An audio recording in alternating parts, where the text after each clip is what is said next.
Break के बाद आप सभी का बहुत स्वागत है। तिरुपति तिरुमाला आंध्र प्रदेश में स्थित भगवान वेंकटेश्वर का मंदिर भारत का ही नहीं बल्कि दुनिया भर में करोड़ों हिंदुओं की आस्था का केंद्र है।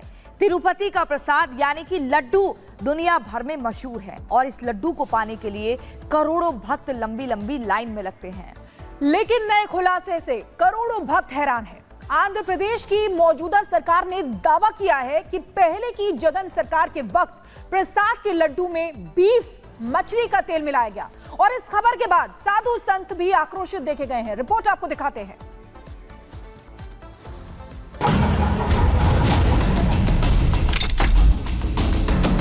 अगर आप भी भगवान बालाजी के भक्त हैं तो कुछ देर के लिए दिल थाम कर बैठिए, क्योंकि जो करोड़ों हिंदुओं की आस्था का केंद्र है, जो दुनिया के सबसे अमीर मंदिरों में शुमार है, उस तिरुपति बालाजी के धाम में भक्तों के साथ सबसे बड़ा धोखा हुआ।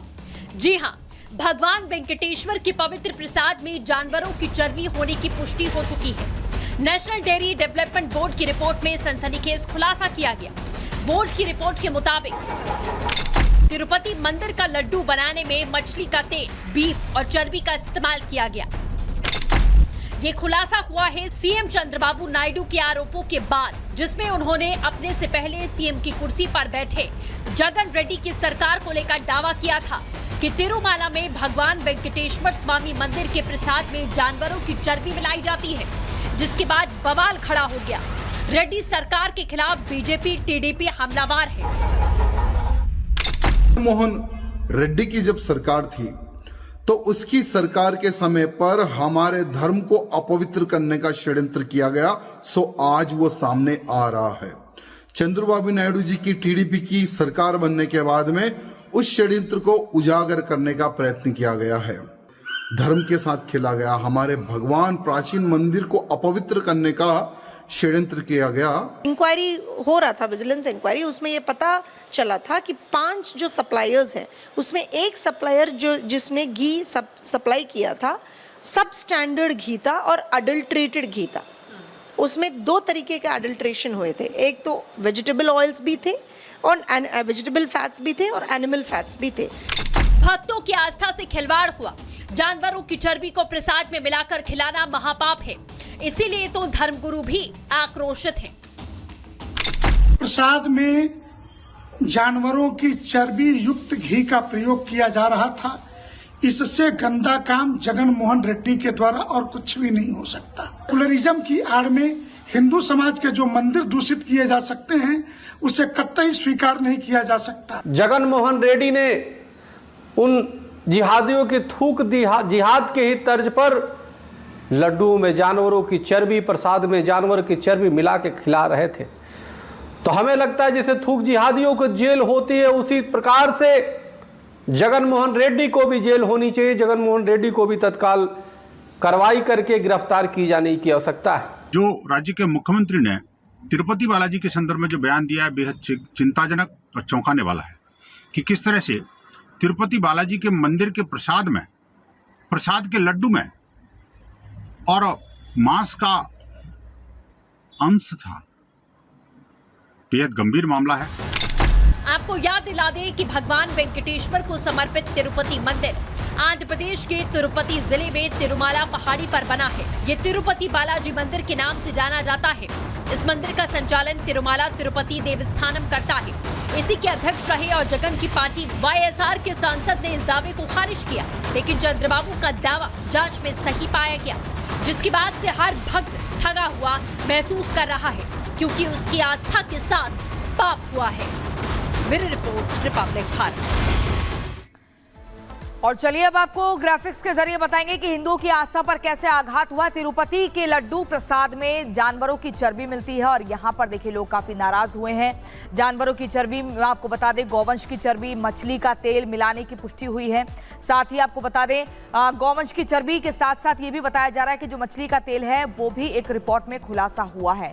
सीएम चंद्रबाबू नायडू ने लगाए थे आरोप, पूर्ववर्ती जगन सरकार पर लगाए थे ये गंभीर आरोप। टीटीडी चेयरमैन रहे सांसद सुब्बा रेड्डी को नोटिस पहुंचा है कि प्रसाद में मिलावट हुई है। इसको लेकर पूछताछ होगी।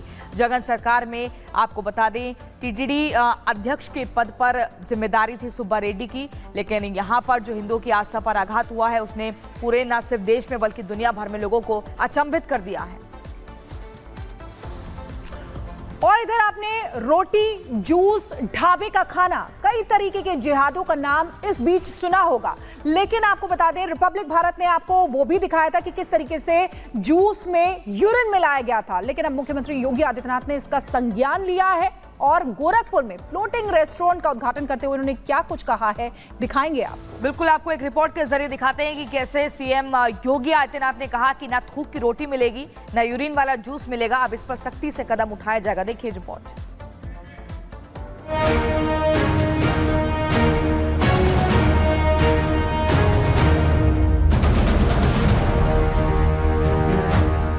प्रधानमंत्री नरेंद्र मोदी ने देश को $5 ट्रिलियन अर्थव्यवस्था बनाने का संकल्प लिया है, जिसमें सीएम योगी लगातार उत्तर प्रदेश के योगदान को बढ़ा रहे हैं। इसके लिए प्राथमिकताएं तय की गई हैं। विकास योजनाओं की सौगात दी जा रही है। जहां माफियाओं का राज था उसे जड़ से उखाड़ा जा रहा है। आज से 7 साल पहले और अब के उत्तर प्रदेश में कई बदलाव देखने को मिल रहे हैं। सीएम योगी आज तूफानी दौरे पर रहे, जहां उन्होंने अयोध्या को 1000 करोड़ की सौगात दी। वहीं गोरखपुर पहुंचकर फ्लोटिंग रेस्टोरेंट का उद्घाटन किया। सीएम योगी ने गोरखपुर के रामगढ़ ताल में बने फ्लोटिंग रेस्टोरेंट को जनता के लिए समर्पित कर दिया। फ्लोटिंग रेस्टोरेंट की बखान करते वक्त सीएम योगी ने हापुड़ के जूस और थूक वाली रोटी पर चुटकी भी ली। ये आधुनिक सोच के साथ साथ विकास के प्रति और पर्यटकों को अपने प्रति आकर्षित करने के साथ साथ ढेर सारे लोगों के लिए रोजगार की सुविधा को भी आकर्षित करने का एक माध्यम बनता है। आखिर गोरखपुर के जो लोग बाहर काम करते हैं या पूर्वी उत्तर प्रदेश के जो लोग बाहर काम करते हैं, आखिर उनकी भी तो इच्छा होगी कि उन्हीं के घर में उनको सुविधा प्राप्त हो। और अच्छा है, यहाँ पे जो मिलेगा कम से कम वो हापुड़ वाला जूस तो नहीं मिलेगा ना, या थूक लगा करके वे रोटियां तो नहीं मिलेंगी, या तो शुद्ध मिलेगा जो भी मिलेगा। गोरखपुर लगातार विकास पथ पर आगे बढ़ रहा है। योगी राज में पर्यटन को बढ़ावा देने के लिए कई योजनाएं चलाई जा रही हैं। गोरखपुर के लोगों को भी वर्ल्ड क्लास सुविधा मिले, इस पर सीएम योगी का पूरा फोकस है। रामगढ़ ताल में बना ये फ्लोटिंग रेस्टोरेंट तमाम सुविधाओं से लैस है। ये फ्लोटिंग रेस्टोरेंट 3 मंजिला है, जहां एक साथ 100 से 150 लोग बैठकर लंच और डिनर कर सकते हैं।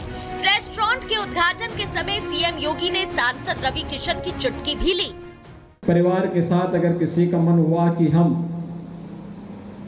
किसी झील के किनारे परिवार के साथ आज जलपान करेंगे, आज दोपहर का भोजन करेंगे या आप रात्रि का भोजन करेंगे, हो सकता है कभी सद्बुद्धि आए और रवि किशन जी ही बोले कि मैं गोरखपुर वालों को आज यहाँ पे 150 लोगों को 300 लोगों को एक साथ भोजन करवाना चाहता हूँ। भगवान करे कभी ऐसी बुद्धि आई गई तो बगल में उनका घर है तो स्वयं यहाँ लोगों को बुला करके करवा सकते हैं भोजन आराम से।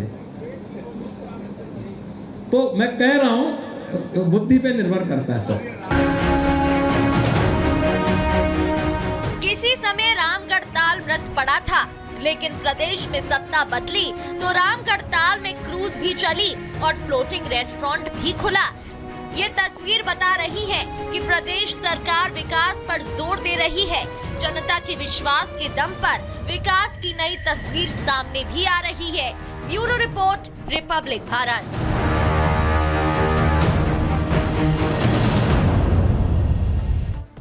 और चलिए अगली खबर आपको बताते हैं। देश के कई इलाकों में रेल जिहाद के मामले लगातार सामने आ रहे हैं और ये मामले इस कदर बढ़ रहे हैं कि थमने का नाम नहीं ले रहे हैं।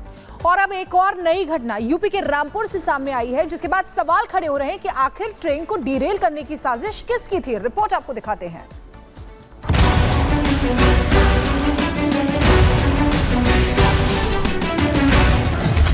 देश में नहीं थम रहा रेल जिहाद।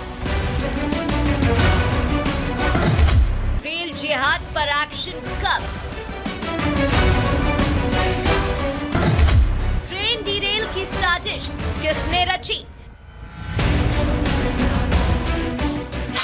उत्तर प्रदेश समेत देश के कई इलाकों से पिछले कई दिनों से रेलवे ट्रैक को बाधित करने की घटनाएं सामने आ रही हैं। कुछ दिनों पहले कानपुर में रेलवे ट्रैक पर गैस सिलेंडर तक रखा मिला था। वहीं अब एक और मामला उत्तर प्रदेश के रामपुर से सामने आया है। यहाँ रेलवे ट्रैक पर ऐसा सामान रखा मिला जिससे हड़कंप मच गया। बता दें कि बिलासपुर और रुद्रपुर सिटी के बीच दून एक्सप्रेस को पटरी से उतारने का प्रयास किया गया। ट्रेन नंबर 12091 के लोको पायलट को ट्रैक पर 6 मीटर लंबा लोहे का खंभा दिखा। ड्राइवर ने ट्रेन रोककर ट्रैक साफ किया और फिर ट्रेन को सुरक्षित रूप से निकाला। जानकारी के मुताबिक बुधवार रात 10:18 पर ट्रेन नंबर 12091 के लोको पायलट ने रुद्रपुर सिटी के स्टेशन मास्टर को सूचना दी कि उन्हें बिलासपुर रोड और रुद्रपुर सिटी के बीच रेलवे ट्रैक पर 6 मीटर लंबा लोहे का खंभा मिला। पिछले दिनों कानपुर में रेलवे ट्रैक पर एलपीजी सिलेंडर रखा मिला था। यहां से गुजरने वाली कालिंदी एक्सप्रेस दुर्घटनाग्रस्त होने से बाल बाल बच गई थी। इसके बाद अजमेर में भी रेलवे ट्रैक पर सीमेंटेड ब्लॉक रख दिया गया था। वहीं उत्तर प्रदेश के गाजीपुर जिले में रेलवे ट्रैक पर लकड़ी का बड़ा टुकड़ा मिला था जो इंजन में फंस गया था। इसके चलते स्वतंत्रता संग्राम सेनानी एक्सप्रेस में तकनीकी खराब आ गई और वो करीब 2 घंटे तक खड़ी रही थी। वहीं 16 से 17 अगस्त की रात कानपुर झांसी रूट पर साबरमती एक्सप्रेस के 22 डिब्बे इंजन समेत पटरी से नीचे उतर गए थे। गनीमत रही कि इस हादसे में कोई जनहानि नहीं हुई। हादसे का शिकार हुई ट्रेन के ड्राइवर ने बताया था कि बोल्डर के इंजन से टकराने के कारण हादसा हुआ। फिलहाल इस हादसे की भी जांच चल रही है। Bureau report, Republic Bharat.